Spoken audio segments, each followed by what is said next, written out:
Bonsoir à tous et à toutes. J'avais encore 2 ou 3 choses à vous dire par rapport à la situation que j'ai déjà développée dans 2 vidéos. Des idées me sont venues pendant que j'épluchais des choux de Bruxelles, qui sont en train de cuire d'ailleurs, et pendant ensuite que je donnais à manger à Pantagruel, qui mange moins, ce qui veut dire qu'il aura moins de vers sans doute, qu'il a sans doute moins de vers. Mais bref, je suis pas là pour vous parler de mon chat, enfin des chats du quartier plutôt, et des choux de Bruxelles, mais pour ajouter un élément important qui a sans doute été dit et redit quelque part, mais je voulais vraiment l'exprimer.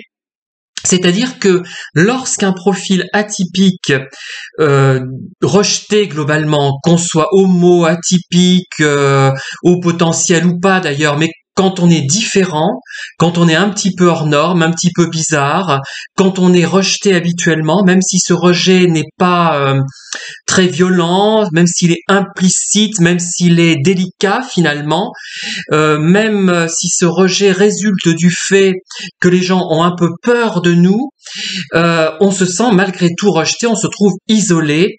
Et point n'est besoin pour le pervers narcissique qui nous rencontre, de se montrer particulièrement gentil.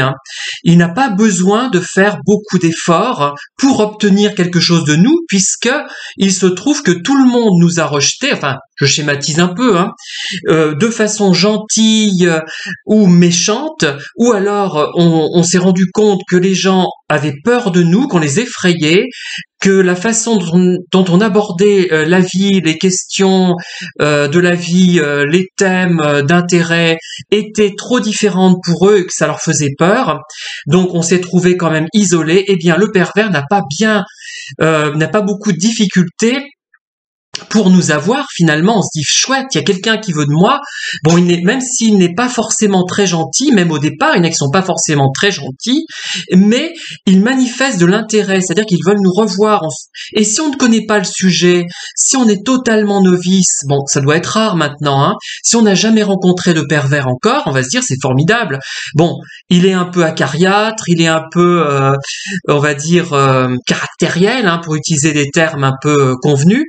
Mais il veut de moi, il ou elle veut de moi, il s'intéresse à moi sur le plan amical, sur le plan amoureux, même s'il n'est pas aimable, il veut me revoir. Donc s'il veut me revoir, c'est que il tient à moi, je suscite de l'intérêt, ça veut dire que j'ai de la valeur, que je suis capable d'être apprécié, et on va finalement faire beaucoup d'efforts alors que la personne n'est pas gentille du tout, mais elle est simplement moins indifférente que les autres qu'on a rencontrés jusqu'à présent, et ça veut dire que les relations qu'on a connues jusqu'à présent étaient vraiment calamiteuses. On s'en rend compte à ce moment-là, puisqu'on est prêt à accepter quelqu'un qui est simplement un petit peu gentil, à peine gentil, et même à la limite de la méchanceté. Vous voyez, c'est dire si ce qu'on a vécu auparavant était difficile.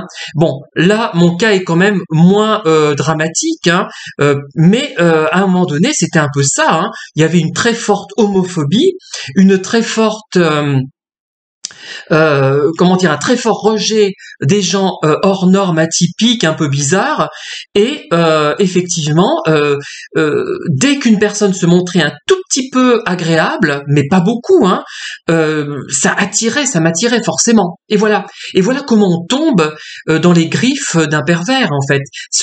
J'en reviens toujours à la même chose, je raconte 20 fois la même chose, mais ce sont les relations insatisfaisantes que nous avons avec notre entourage, du fait de notre homosexualité, du fait de notre caractère atypique, du fait de notre sensibilité différente, qui nous pousse vers les pervers. On en revient toujours au même. On a beau tourner les sujets dans n'importe quel sens, c'est toujours pareil.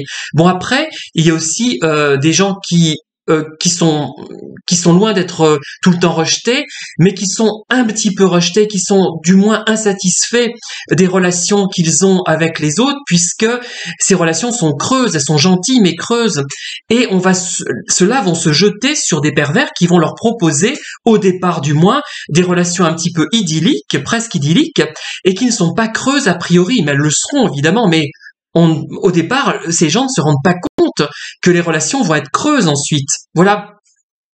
Voilà, c'est tout ce que j'avais à ajouter donc sur cette vidéo qui fait un peu suite aux autres. Donc je vais la mettre sous les mêmes intitulés et je vous dis à demain. Cette fois, je vais vous laisser car je vais vérifier la cuisson des choux de Bruxelles et je vais voir si le chat Pantagruel est revenu.